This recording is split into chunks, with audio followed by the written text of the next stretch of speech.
This is CNN Breaking News.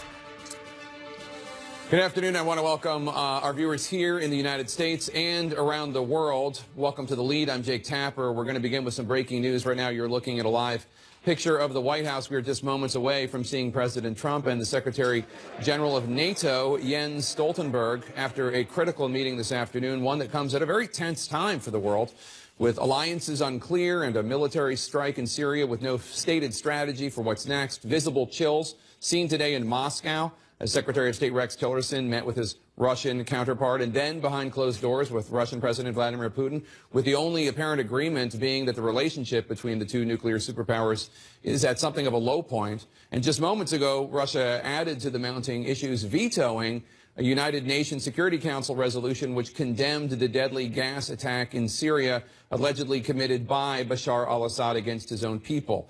Of course, the major concern among U.S. allies right now dealing with this meeting is the low regard that President Trump and top strategist Steve Bannon have seemed to have held about NATO and the European Union in the past. President Trump has described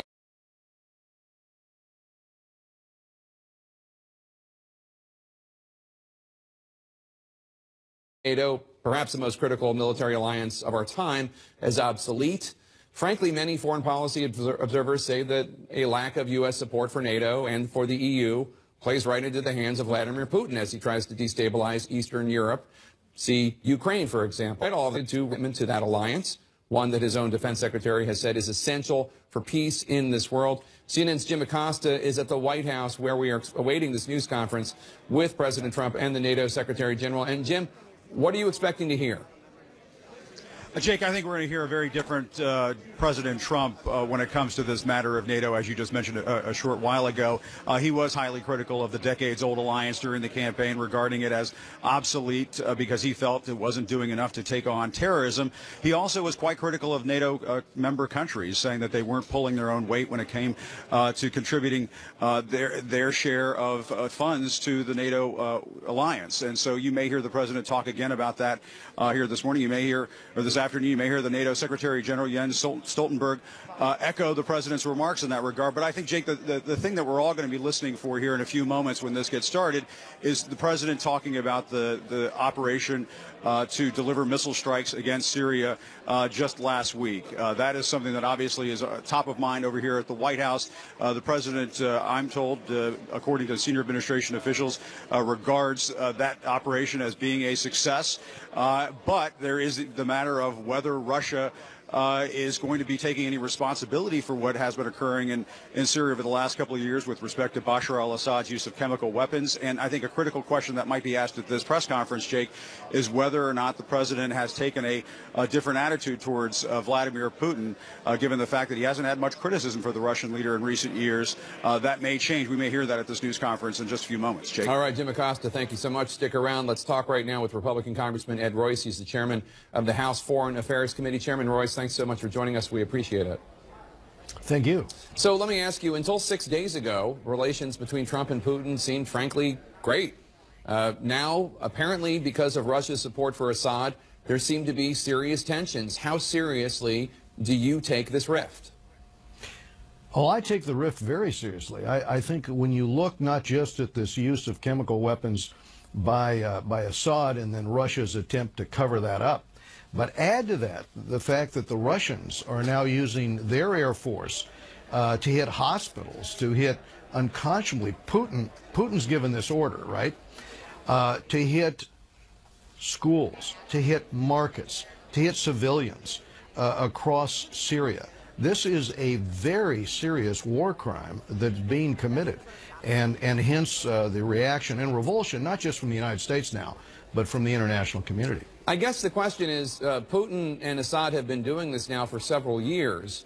The Russian foreign minister today suggested that U.S. foreign policy is a bit all over the map and something of a mystery. And it's true that the Trump administration seems to have done a 180-degree turn on its posture towards both Russia and Assad and Syria. Just in the last week, there have been worse chemical weapons attacks, as you know. So what changed? I think that's what changed. For some time now, we've heard from the Russians that they audited this, they got rid of the chemical weapons, And now with a wink and a nod, suddenly we see that Assad has carried out these brutal attacks, suffocating children. This time he's caught in the act, red-handed. And now once again you have Putin come to the aid of Assad, not just at the United Nations, but also in these diplomatic discussions where, frankly, we need to get down to brass tacks. This is not something that's in the interest of stability anywhere in the world, to introduce or allow to be introduced the use of poison gas. And so I think that's what really changed the dynamic. Your counterpart on the Senate Foreign Relations Committee, Senator Bob Corker of Tennessee, told me last week that initially he had been concerned that President Trump might make what he called a, quote, cheap deal with Russia, something along the lines of working with Russia in Syria against ISIS and permitting Putin to get away with aggressive action in Crimea and Ukraine. Did you at any point share that concern? My concern about Putin's actions here and what we should do about it is referenced with the legislation that I passed through the House with Eliot Engel, my ranking member, to try to put additional sanctions on Putin's Russia and on Iran as a consequence of their support here for Assad. We are now bringing that bill up again, and this time I think we'll get it through the Senate, and this time I think we'll get a presidential signature on it. So I think everything is moving in the direction of additional sanctions. Russia's foreign minister seemed to lecture Secretary of State Tillerson today, warning the U.S. not to conduct any more strikes in Syria. Are you at all concerned about a military confrontation with Russia over Syria?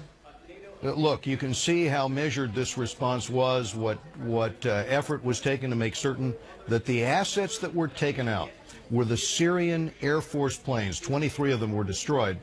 Those planes that were carrying out chemical attacks. And so I think you're going to concede. If you see another chemical attack or a proven sarin gas attack, yeah, then I think you'll probably see the president respond. But I think it will be in a measured way, and he's made it very clear he does not intend to, put infantry on the ground in Syria with respect to any of this. Based on what you've heard from Sean Spicer and from Secretary of Defense Mattis over the last few days, do you think the use of barrel bombs by Assad against his own people is a new red line, or does that not quite reach the threshold of a chemical weapon? You know, when I heard that, I assumed what he was talking about was the latest suggestion that chlorine gas was being used in these chemical bombs or in these barrel bombs. So I think what he was talking about, and I don't know for certain, but I presume it was dropping by barrel bomb chlorine. That would be another gas attack. If that's the reference, then that needs to be followed up. There's an allegation of that. But, we have the hard evidence on the sarin. I don't know yet if in this particular instance we have hard evidence on the chlorine in a barrel bomb. Do you think that the U.S. government should present the evidence that Assad was behind this attack and any other evidence to the world, given the fact that Russia, Assad, and others are challenging the United States and even comparing this to the inaccurate WMD predictions before the Iraq War? Jake, here's what's surprising in this case. We just, at the United Nations, supported a resolution that would have an investigation, the very investigation that Putin himself had called for, right? And there's the Russian ambassador, and when our ambassador and the other members of the international community put this forward in the Security Council, he exercises his veto. The very thing he claimed he was asking for, an international investigation by the United Nations, they vetoed it. Putin's agent vetoed it. So I think we see the spin coming out of the Kremlin on this right now. All right, Republican Congressman Ed Royce, the chairman of the House Foreign Affairs Committee, thank you so much. Here come the Secretary General of NATO and President Trump. Let's listen in. Thank you.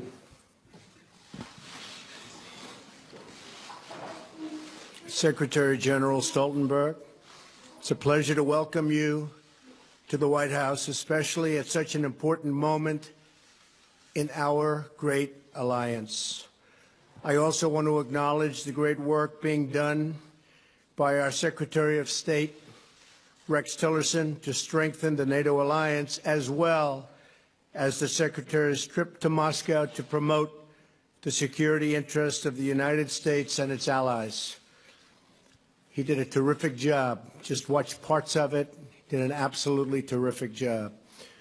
68 years ago this month, not far from where we are gathered today, President Harry Truman spoke at the signing of the North Atlantic Treaty. In the nearly 7 decades since Harry Truman spoke those words, the NATO alliance has been the bulwark of international peace and security. NATO allies defeated communism and liberated the captive nations of the Cold War. They secured the longest period of unbroken peace that Europe has ever known. This enduring partnership is rooted out of so many different things, but our common security is always number one, and our common devotion to human dignity and freedom. Since 1949, the NATO member states have more than doubled, increasing from 12 to 28. On Monday, I signed the protocol to approve the 29th, the country of Montenegro. In the coming months and years, I'll work closely with all of our NATO allies to enhance this partnership and to adapt to the challenges of the future, of which there will be many. This includes upgrading NATO to focus on today's most pressing security and all of its challenges, including migration and terrorism. We must also work together to resolve the disaster currently taking place in Syria. We are grateful for the support of NATO members and partners in their condemnation of Assad's murderous attack using the most horrible weapons. The vicious slaughter of innocent civilians with chemical weapons, including the barbaric killing of small and helpless children and babies, must be forcefully rejected by any nation that values human life. It is time to end this brutal civil war, defeat terrorists, and allow refugees to return home. In facing our common challenges, we must also ensure that NATO members meet their financial obligations and pay what they owe. Many have not been doing that. The Secretary General and I agree that other member nations must satisfy their responsibility to contribute 2% of GDP to defense. If other countries pay their fair share instead of relying on the United States to make up the difference, we will all be much more secure, and our partnership will be made that much stronger. The Secretary General and I had a productive discussion about what more NATO can do in the fight against terrorism. I complained about that a long time ago, and they made a change, and now they do fight terrorism. I said it was obsolete. It's no longer obsolete. It's my hope that NATO will take on an increased role in supporting our Iraqi partners in their battle against ISIS. I'm also sending General McMaster to Afghanistan to find out how we can make progress alongside our Afghan partners and NATO allies. Every generation has strived to adopt the NATO alliance to meet the challenges of their times. And on my visit to Brussels this spring, which I look very much forward to, we will work together to do the same. We must not be trapped by the tired thinking that so many have, but apply new solutions to face new circumstances, and that's all throughout the world. We're not here to stand on ceremony, but to develop real strategies to achieve safety, security, and peace. We're here to protect the freedom and prosperity of our citizens and to give them the future they so richly deserve. Secretary General, I'm honored to have you here today and to reaffirm our commitment to this alliance and to the enduring values that we proudly, and I mean very proudly, share. Thank you very much. Thank you for being here. Thank you. Thank you so much, Mr. President. We just had an excellent and very productive meeting, and it's really an honor to meet you for the first time here in the White House. We agree that NATO is a bedrock of security, both for Europe and for the United States. 2 world wars and a Cold War have taught us all that peace in Europe is not only important for Europeans, but it's also important for the prosperity and the security of North America. So a strong NATO is good for Europe, but a strong NATO is also good for the United States. And therefore I welcome the very strong commitment of the United States to the security of Europe. We see this commitment not only in words, but also in deeds. Over the past months, thousands of US troops have been deploying to Europe, a clear demonstration that America stands with allies to protect peace and defend our freedom. And yesterday, you announced the completion of the ratification of Montenegro's membership in NATO, another expression of your strong commitment to Europe and to the transatlantic bond, and we thank you for that. In a more dangerous and more unpredictable world, it is important to have friends and allies. And in NATO, America has the best friends and the best allies in the world. Together, we represent half of the world's economic and military power. No other superpower has ever had such a strategic advantage. This makes the United States stronger and safer. We saw that after the 9/11 attacks on the United States. That was the first time NATO invoked our Article 5, the Collective Defense Clause. Allies sent AWACS surveillance planes to help patrol American skies.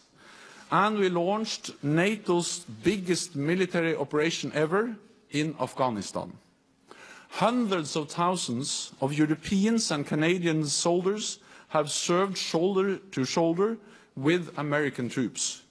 More than 1,000 have paid the ultimate price.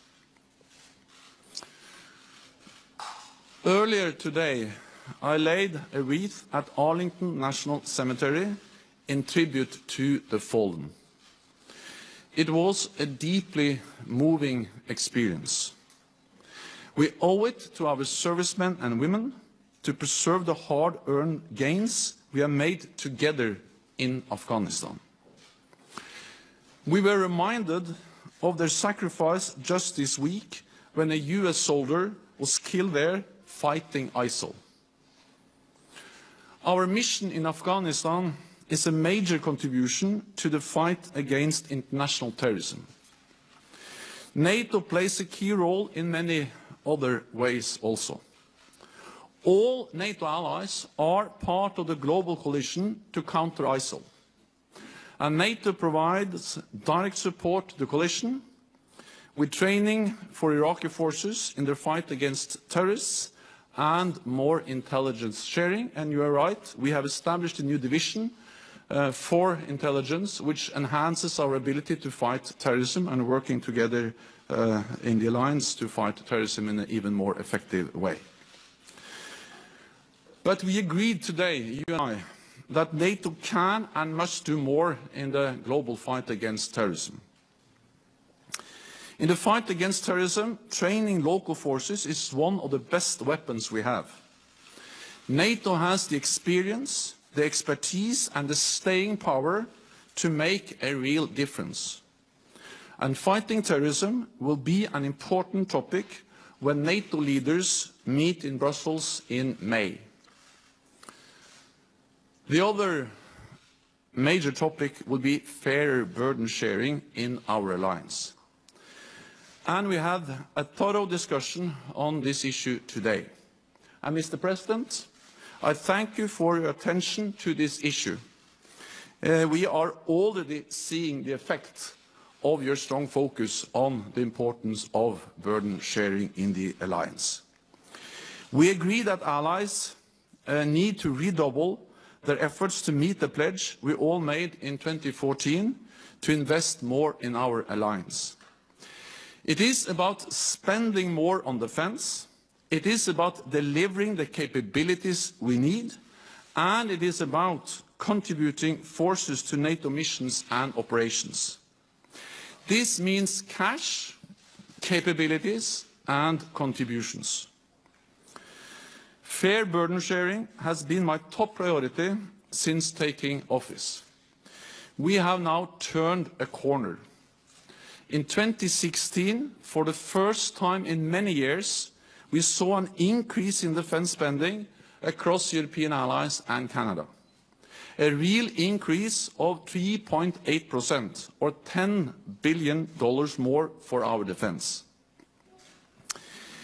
We are now working to keep up the momentum, including by developing national plans outlining how to make good on what we agreed in 2014. We know that we all need to contribute our fair share, because we need to keep our nation safe in a more dangerous world. We discussed many different topics during our meeting today, including the horrendous use of chemical weapons in Syria. Any use of chemical weapons is unacceptable, cannot go unanswered, and those responsible must be held accountable. So, Mr. President, thank you once again. I look forward to working with you to keeping the alliance strong, and I look forward to welcoming you to Brussels in May, when heads of state and government in the alliance meet there to address the challenges and the need to continue to adapt the alliance to a more challenging security environment, and to respond both to the need for fair burden sharing and stepping up our efforts to fight international terrorism. So thank you once again. Thank you very much. Great. Thank you. So we'll have a couple of questions. Jeff Mason. Thank you. Thank you, Mr. President. I'd like to ask you about two topics, if I may. First, has your view of Vladimir Putin changed after what's happened in Syria? And what is the United States prepared to do if he continues to support Assad? And on a separate question, have you made a deal after your chat last night with the President of China about China helping to rein in North Korea? And is that one reason you've decided not to label Beijing a currency manipulator? Well, I'll be speaking to, yeah. You want to go ahead? Go ahead. May I? For the Secretary General, do you believe NATO should continue to bolster its presence along the alliance's eastern border? And are you confident that you have President Trump and the United States support for that? Thank you. I'll be speaking with Rex Tillerson in a little while, calling in. I think he had a very successful meeting in Russia. We'll see. We'll see the end result, which will be in a long period of time, perhaps. But the end result is what's most important, not just talk. And I think that based on everything I'm hearing, things went pretty well, maybe better than anticipated. It would be wonderful, as we were discussing just a little while ago, if NATO and our country could get along with Russia. Right now, we're not getting along with Russia at all. We may be at an all-time low in terms of relationship with Russia. This is built for a long period of time. But we're going to see what happens. Putin is the leader of Russia. Russia's a strong country. We're a very, very strong country. We're going to see how that all works out. Last night, separately, I spoke with a man that I've gotten to know.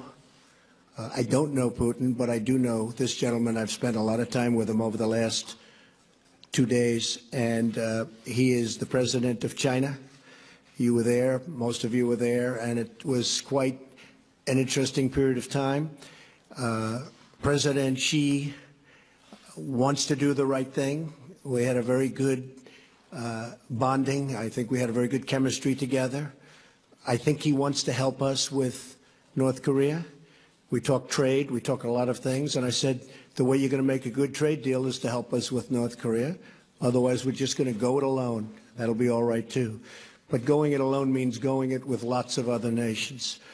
But I was very impressed with President Xi, and I think he means well, and I think he wants to help. We'll see whether or not he does. Do you feel like you have a deal with him?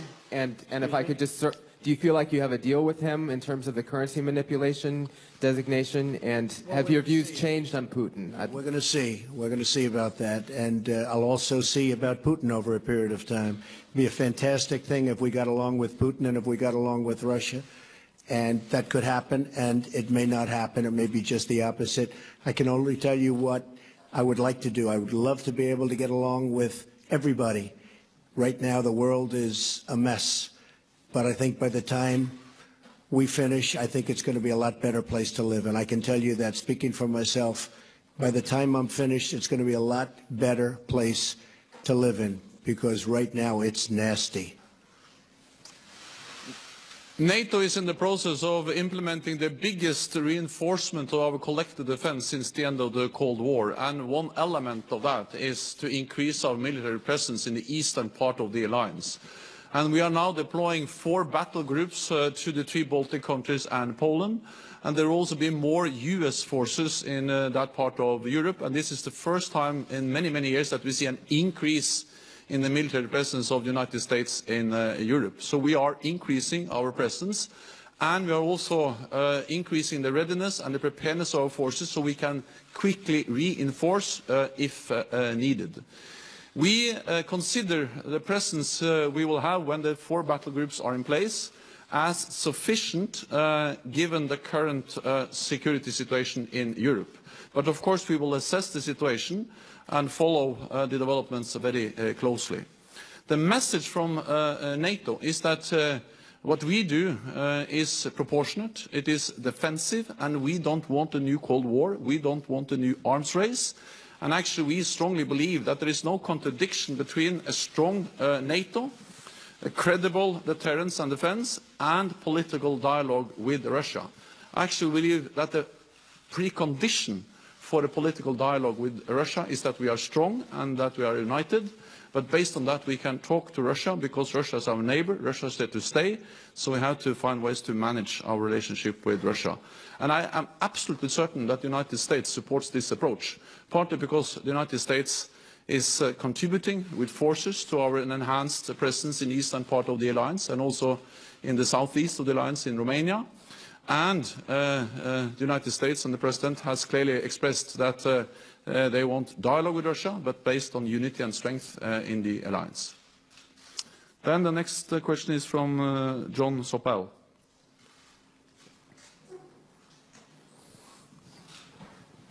Thank you very much. Secretary General, how long do you think it will take you to persuade the other European countries to burden share? And what are you going to do to persuade them? Mr. President, could I ask you, do you think it's... I'm here to help.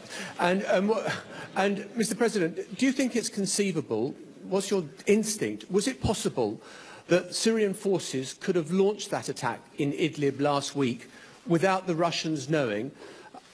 And have you been disappointed, surprised by Vladimir Putin's reaction since then? Thank you very much. I think it's certainly possible. I think it's probably unlikely. And I know they're doing investigations into that right now. I would like to think that they didn't know, but certainly they could have. They were there. So we'll find out. General Mattis is looking into it with the entire Pentagon group that does that kind of work. So it was very disappointing to see. It's disappointing no matter who does it, but when you get into the gases, especially that form, it's vicious and violent, and everybody in this room saw it all too many times over the last 3 or 4 days. Young children dying, babies dying, fathers holding children in their arms that were dead children. There can't be a worse sight, and it shouldn't be allowed. That's a butcher. That's a butcher. So I felt we had to do something about it. I have absolutely no doubt we did the right thing. And it was very, very successfully done, as you well know. Thank you. On defense spending and burden sharing, that has been my top priority. I have raised it in all my meetings in all capitals I have visited with prime ministers, presidents, minister of finance, and of course also defense and foreign ministers. And I expect, of course, all allies to make good on what they decided back in 2014. And a very strong and clear message from President Trump has been very helpful. So now we see that things are starting to move in the right direction. For the first time after many, many years of decline in defense spending, we now see an increase in defense spending across Europe and Canada. So they have started to move in the right direction. 3.8% real increase in defense spending across Europe and Canada is a significant step in the right direction. It's not enough. We still have a long way to go, but at least they have turned the corner. European allies have turned the corner. Instead of reducing defense spending, they have started to increase defense spending. Then I think it is important to remember that this is something the Europeans do because they know that this is in their own security interest.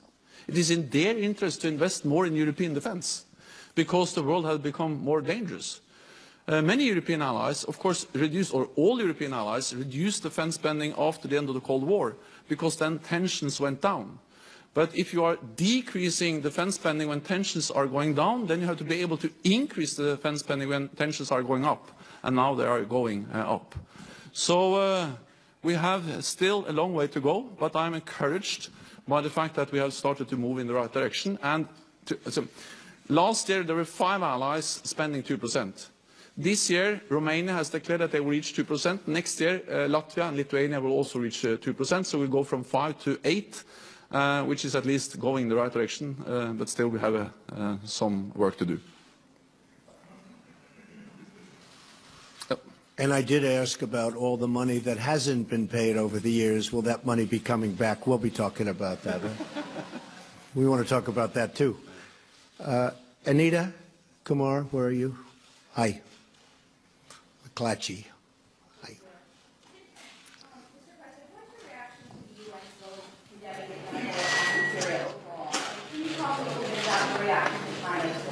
Were you aware that was going to happen? Can you talk to me about that?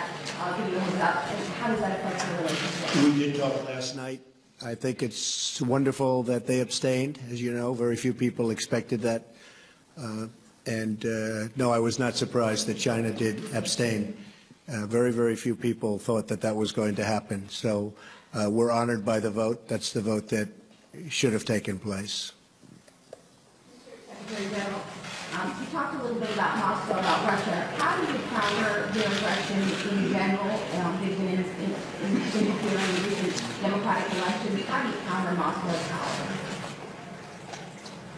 The most important thing is to have a strong alliance, to stay united and be firm and predictable in our approach to Russia.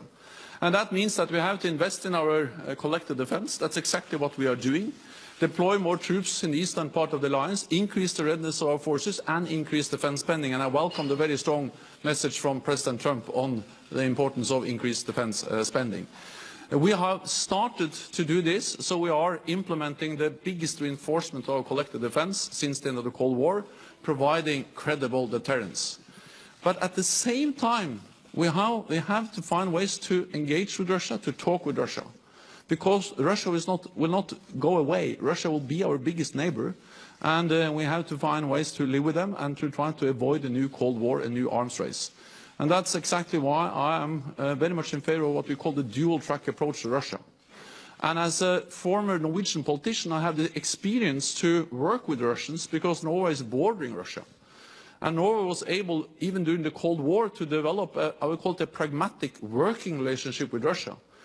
Cooperating with them on energy, on border issues, on environment, on fishery, and also in military affairs. And that was not despite our membership in NATO, but it was because of our membership in NATO. Because NATO provided the strength, the predictability, the platform for a small country to have a political dialogue with Russia. So I strongly believe that the only way to deter Russia is to be strong, but the only way to avoid a new Cold War, avoid a new arms race, and avoid increasing tensions is to continue to engage Russia in a political dialogue and to make sure that what we do is defensive and proportionate in response to a more assertive Russia. Okay. Then I give the floor to Tove Bjørgaas.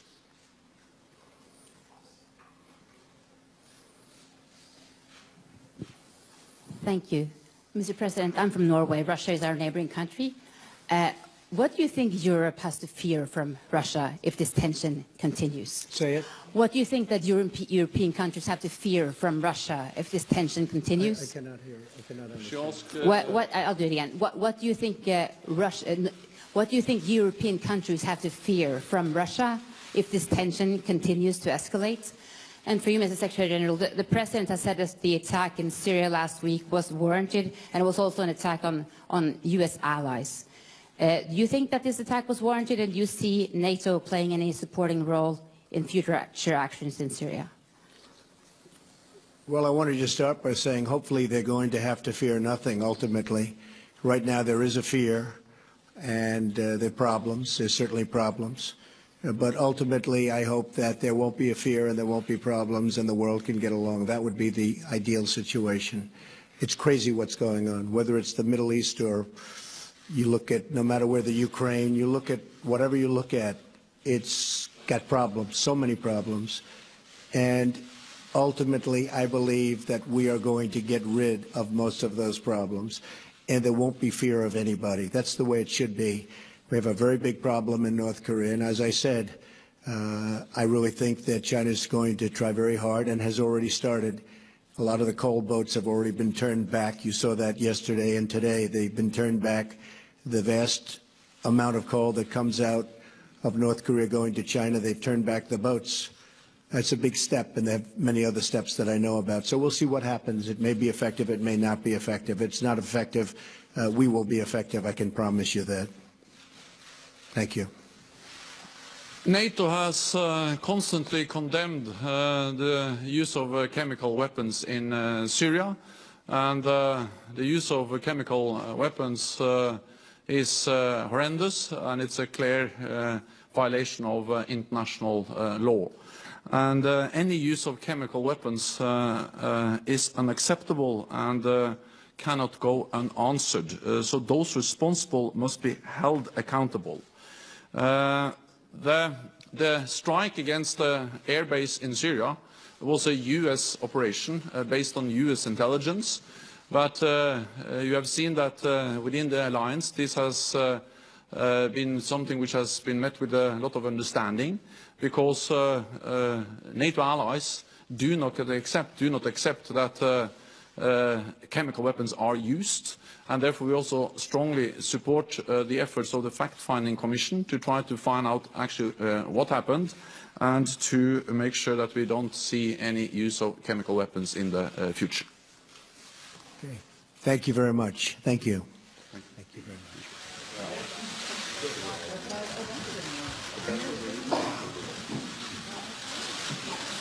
Okay, you were just listening to President Trump and the NATO Secretary General addressing the media in the East Room of the White House after meeting this afternoon. President Trump saying he's honored to reaffirm the U.S. commitment to NATO, that contrary to previous statements, he no longer believes NATO to be obsolete, although he did underline, as did the Secretary General, that NATO members have to pay their fair share. That is a reference to the fact that all of the countries who are members pledged to spend 2% of their GDP on defense spending.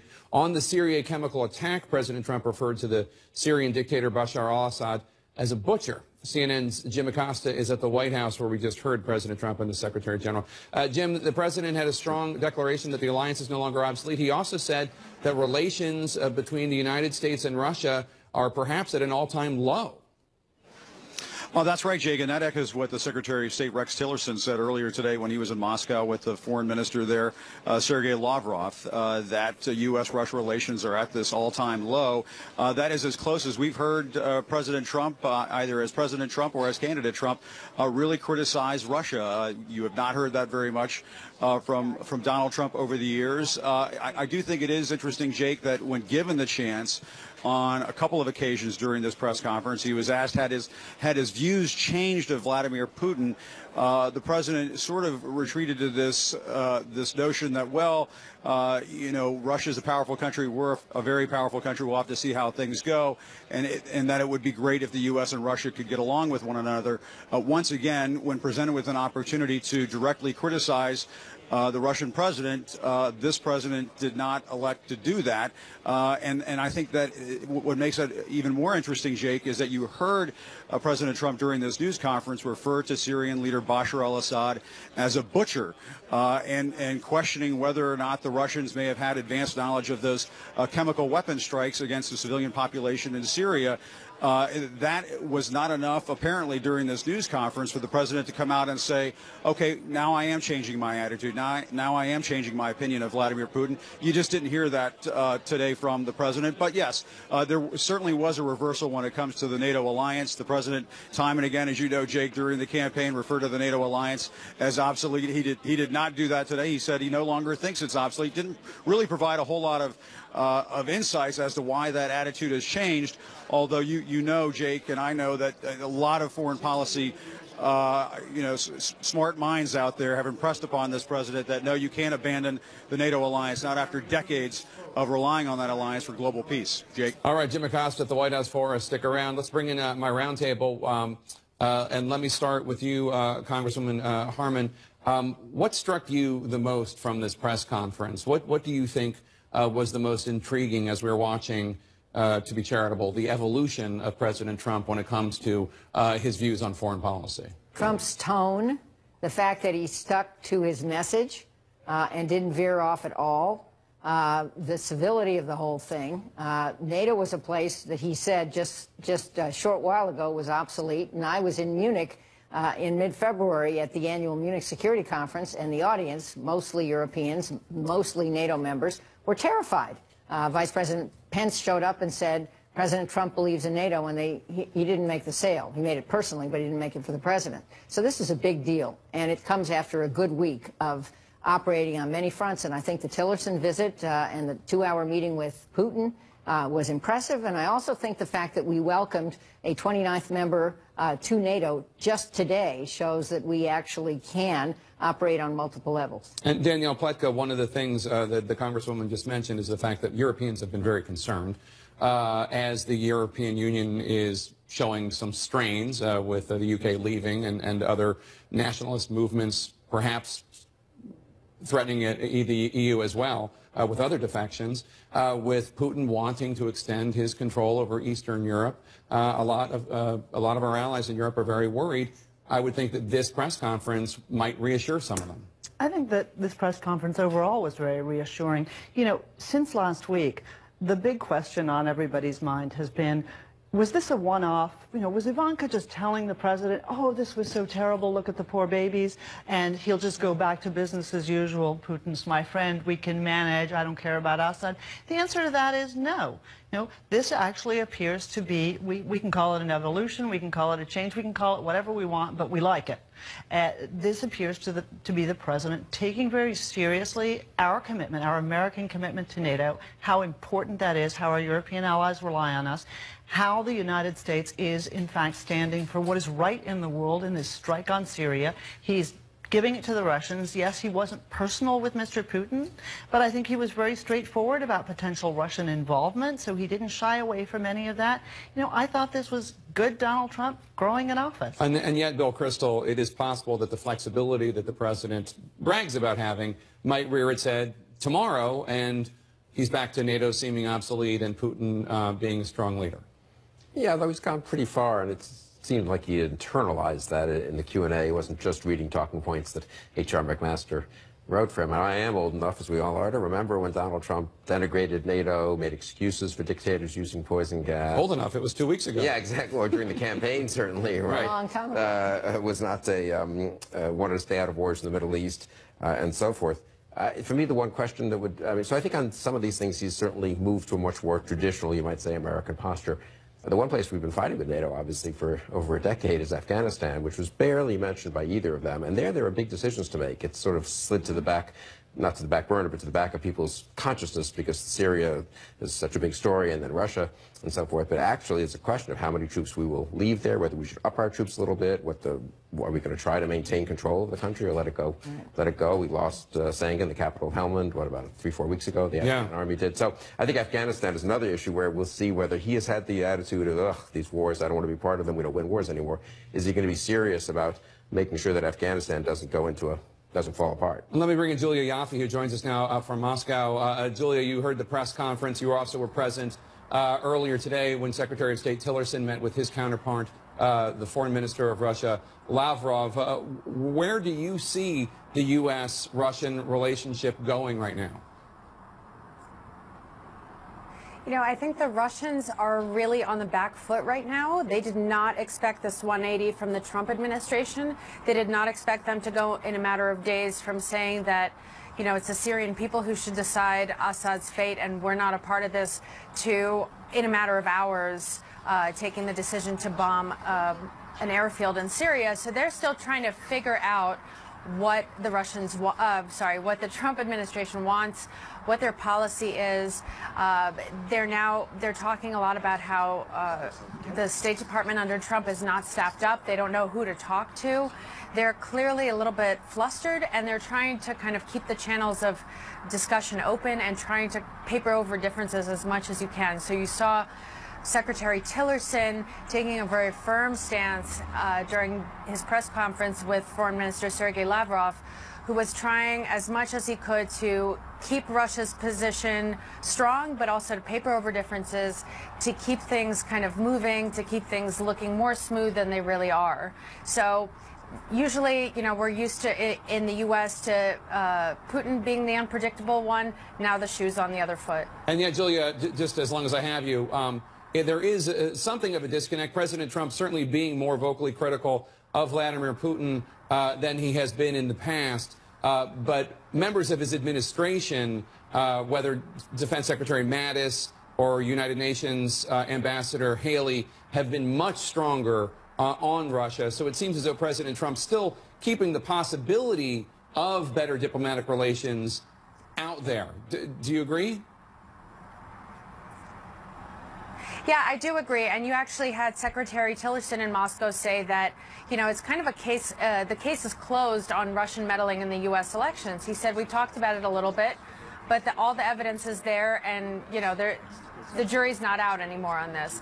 But as you saw with President Trump saying about President Xi of China, you know, turns out when you meet with this guy, turns out he's very nice, we have great chemistry, we have some great chocolate cake. I think he's hoping, and the Russians are certainly hoping, that once he and Putin meet, that the same kind of chemistry will take a hold and something will be able to be done. That's very much the hope still here in Moscow. Congresswoman? What's missing, though, is a strategy. It doesn't have to be a public strategy, but I don't sense that we have a strategy for what our next acts are. Maybe bombing again, but maybe not. No boots on the ground, fine, but ISIS is a bigger problem in Iraq to us than it is in Syria. Congress is on vacation. Nancy Pelosi was right in saying Congress should come back in special session and debate an authorization to use military force. The AUMF we have now, the one we passed that I voted for, having to do with Afghanistan in 2001, is DOA. But that's never going to happen. Don't you think? The members of Congress, they don't want any ownership of anything. They don't, and we were talking about this beforehand.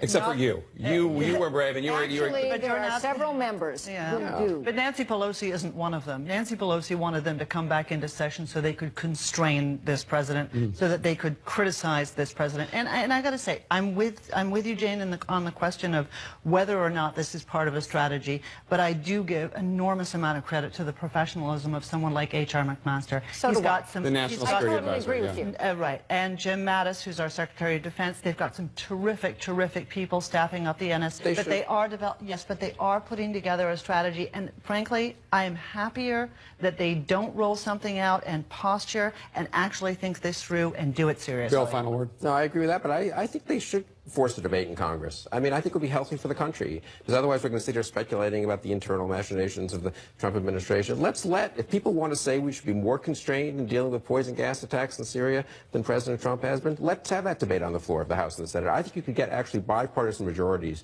to support a sensible, strongish foreign policy, which would be a healthy thing for the country. I agree. And the debate should be in places other than just this table. Thanks so much, one and all, for being here. Coming up, a new report says the FBI monitored a former Trump campaign advisor when he was speaking to individuals. How will he respond? We'll ask him next. Carter Page, stay with us. Welcome back to The Lead. I'm Jake Tapper. Let's shift to the politics lead now and news on the FBI investigation into possible, but yet unproven, collusion between advisors to the Trump campaign last year and Russians seeking to influence the 2016 presidential election. The Washington Post is reporting that the FBI obtained a FISA warrant to monitor the communications of then-Trump advisor Carter Page during the campaign. A FISA warrant, FISA stands for Foreign Intelligence Surveillance Act, is granted by a very closely guarded court that handles some of the nation's most secretive government decisions. It is granted a FISA warrant if judges decide there is probable cause that the American in question is working as the agent of a foreign country. Now, before the Trump campaign, Page was in the Navy. He served as an investment banker. He worked in New York, London, and Moscow for 3 years. He was once an advisor to the Russian energy giant Gazprom, and he has repeatedly denied any impropriety in any meetings with any Russians during the Trump campaign. And he joins me now, former foreign policy advisor to the Trump campaign, Carter Page. Carter, thanks so much for joining us. Thanks for having me, Jake. So the Washington Post, as you know, has reported that last year the FBI went to a FISA judge and argued successfully that there was probable cause to believe that you were acting as an agent for a foreign government. So my question is, were you? Of course I wasn't, Jake. It's just such a joke that it's beyond words. And what's interesting about it is March 20th, Director Comey, he made the point that people can lie to the press, people can lie to the American public, all they want in politics. What's interesting about last night's report is if it's true, well, there's a different standard when it comes to evidence in court. So all of this false evidence that you've been hearing about myself with the dodgy dossier and other false reports going back through most of the last summer, well, that will have very different implications. So this is a real game changer if it turns out to be true.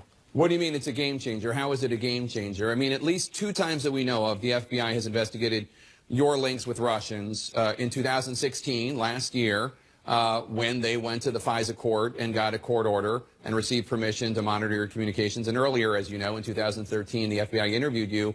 You were dealing with a man named Viktor Podobny, who was charged later with being an unregistered agent of a foreign government. So that was 2013. At the time, did you have any idea that Podobny was a Russian spy? I talk to diplomats all the time. I'm based in New York a good portion of the time. The United Nations is based here. You're always meeting with foreign diplomats. And the reality is, whenever you talk to a foreign government representative, the assumption is that on some level it's going to go back to the government in question. So again, I never gave him any information which is material or classified or in any way improper. And the assumption is that it would go back. So it's quite an irrelevant question in my view. Well, it's not irrelevant. I mean, it's not irrelevant. I mean, there is, you know, if you meet the German ambassador or the French ambassador, maybe they'll pass on the information. But we're talking about clandestine services, and he was charged in the U.S. with being an unregistered foreign agent. So I guess my question more specifically is, okay, you knew that he was Russian, but did you know he was a spy? I did not know he was a spy when I first met him, although did you eventually think it came out. Yeah. Did you think he was trying to recruit you or get intelligence that would have been inappropriate for you to have shared? He never made any indication that he was trying to recruit me. It was all just a casual conversation, exactly what I told my students at New York University. So, and no offer was made, and there was no negotiation whatsoever. I met at a conference at Asia Society, and at some point later, within a month or so, I believe, it was several years ago, we had coffee once, had a slight conversation. I gave him a couple of my information from my lectures, some public research reports, and that was the end of it. So let's talk about the 2016 case. The FBI director has said that convincing a FISA judge to approve surveillance on a U.S. citizen requires so much evidence that the court filings are often thicker than his wrist. Do you have any idea what might have been in the filing last year that convinced a judge to approve surveillance on you by the FBI? Well, it's just like President Trump just said when he was discussing the allegations about, who knew what with the chemical weapons.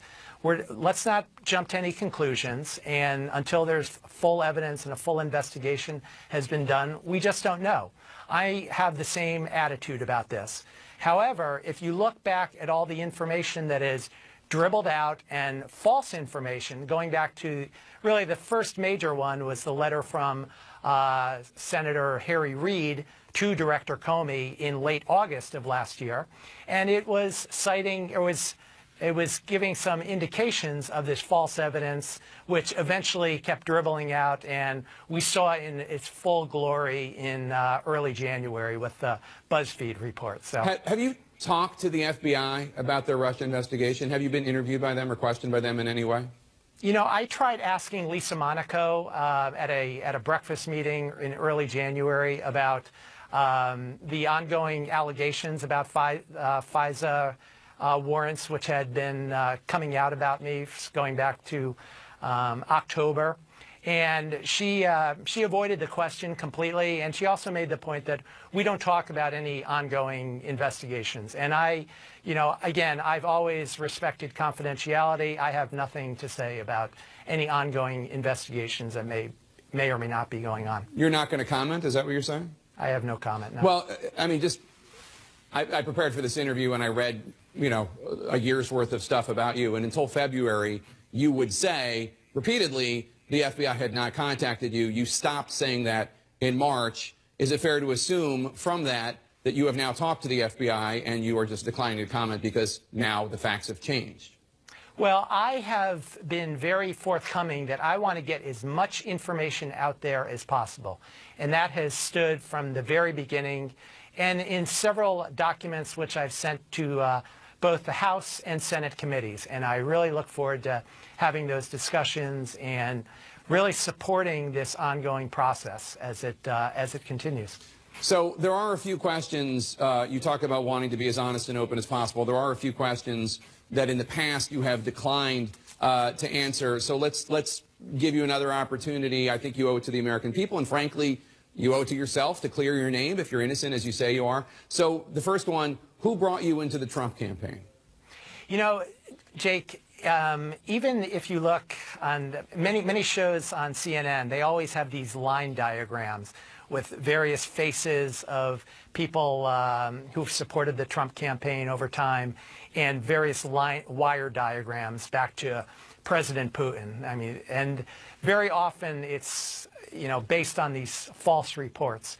I don't want to mention any names because that's just going to add one other senseless dot on that diagram. But Carter, I mean, you want to clear things up. There's nothing wrong about bringing a Russia expert onto a campaign. I'm just asking you, who brought you into the campaign? Was it Paul Manafort? It was not Paul Manafort. I've never met Paul Manafort. I've never spoken with him. And again, I'm just out of respect to their privacy. If I told you a name, Jake, there would be dozens of phone calls on that individual's phone within the next 10 minutes. Was it Sam Clovis? There's no. Was it Sam Clovis? I have no comment. I have no comment. Well, I mean, I know you want to get out all this information, but then you refuse to answer questions. There's nothing wrong with somebody bringing you into the campaign. I'm just trying to find out who it was. It's an irrelevant point. He was not the first person that brought me in. I can assure you that. Well, at least we know it was a man. So you told Anderson Cooper that when you talked to Russian Ambassador Kislyak around the time of the Republican convention, in that group where there was a bunch of ambassadors and a bunch of people affiliated with the Trump campaign, you said you talked to him for fewer than 10 seconds. Okay, I get that. When you went to Russia last summer, did you ever talk to any Russian about the Trump campaign or about the Clinton campaign or about the 2016 election in general? No Russian official. I was speaking at a university, and I spoke with many scholars and students and parents that were at the graduation celebrating their kids' achievements. Other than that, nothing. But I didn't ask Russian official. I just asked any Russian because obviously Russians, as you know, in Russia, people are affiliated with private industry, but they also do work with the government, et cetera. Sure. But you did not talk to any Russian at all other than students and parents and scholars about the presidential election? I met a few business people, but no negotiations about anything in terms of anything related to the campaign whatsoever. Well, I'm not talking about negotiations, but as long as you bring it up, I mean, have you ever conveyed to anyone in Russia that you think President Trump might have been more willing to get rid of the sanctions that were imposed against Russia after they invaded and seized Crimea, which I know are sanctions that you oppose and think are ineffective? Did you ever talk with anyone there about maybe President Trump, if he were elected, then candidate Trump, would be willing to get rid of the sanctions? Never any direct conversation such as that. I mean, look, it's... What do you mean direct conversation? I don't know what that means, direct conversation. Well, I'm just saying, no, that was never said, no. You never said that to anybody, that you think that if Donald Trump won, he might be willing to get rid of the sanctions against Russia? No. One of the matters the FBI is investigating, as you know, is whether any advisor to the Trump campaign at any point discussed the release of the hacked and phished and stolen documents from the DNC and from Clinton campaign chairman John Podesta. Did you ever discuss any of those documents or the release of them or the timing of them when you were in Russia or with a Russian? Absolutely not. Absolutely not. Did you ever discuss? No advance warning. Yeah, I mean, people may have mentioned it after it came out, but or alluded to some of the findings, but no direct discussions. Absolutely not. During the Senate Intelligence Committee hearing on the subject on Russian involvement in the U.S. election, the Vice Chair, Mark Warner, talked about how there was a lot of information in which disinformation about Hillary Clinton was sent to specific precincts and counties in key states like Pennsylvania or Wisconsin or Michigan. Is that the kind of information, the kind of knowledge about what states President Trump or then candidate Trump was trying to win? Did you ever have any discussion about state by state or counties or precincts where President Trump, Donald Trump, might be able to do well? Jake, absolutely not. And if you want to talk about disinformation, I tuned in on CNN when they had the first public hearing, and they had my old professor from Georgetown when I was doing the Masters in National Security Studies program, Roy Godson. And he kept using the term Soviet, constantly referring to the modus operandi there. It was the exact same lecture I heard when I took his course in the spring 1994 semester. So I think it's similar to what President Trump said in the meeting with the Secretary General right now. There needs to be a new view and a new step forward in terms of looking at new realities. And the Secretary General reflected that as well. So I think that's absolutely critical. And I'm optimistic that as these crazy reports are finally put to rest, the ability for the countries and NATO to work together will become much stronger. I just want to ask you one more question because I've bleeded into my colleague Wolf Blitzer's show, so let me just ask you. The U.S. Intelligence community says that Russia interfered in the U.S. election. They interfered with disinformation. They interfered with stolen information. The Kremlin says it's not true. There's no evidence of it. You seem to side with the Kremlin. Why?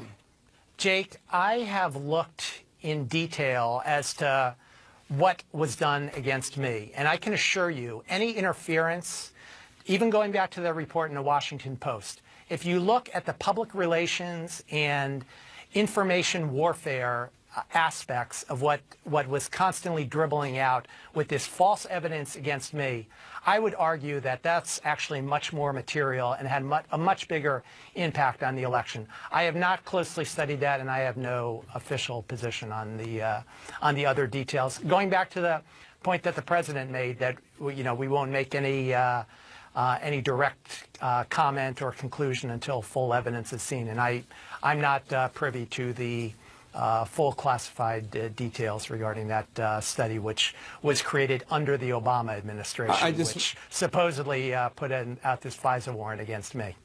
Well, I mean, that was the FBI that did that. It wasn't President Obama. It was James Comey, who was still the FBI director, and it was a FISA court warrant. But let me just get this straight. Well, you actually think the articles written about you, the articles written about you, were more relevant and had more of an impact on the 2016 election than all of the WikiLeaks documents stolen from the DNC or John Podesta or any other hackers that relayed that information to the public? You think what happened to you had more of an impact on the election? Well, look at what the final impact was, or in terms of materiality of information. What did we actually learn from all these WikiLeaks emails? Is that there were some dishonest things going on in the Clinton campaign. I think most people would not be very surprised about that. To then have candidate Trump, someone who supported him and other people who have worked with him in the past, all these crazy stories ongoing, continuing to dribble out through his campaign, yes, I have a very strong premonition. Political scientists can study this someday, but my strong view is that that definitely had a much bigger impact than these immaterial WikiLeaks, which really didn't prove any major new details other than the fact that the Clinton campaign was acting dishonestly, which I think if this dodgy dossier is any indication, certainly that is a much more firm indication of that. Carter, do you still talk to people in the White House? Do you still have a relationship with President Trump and his team?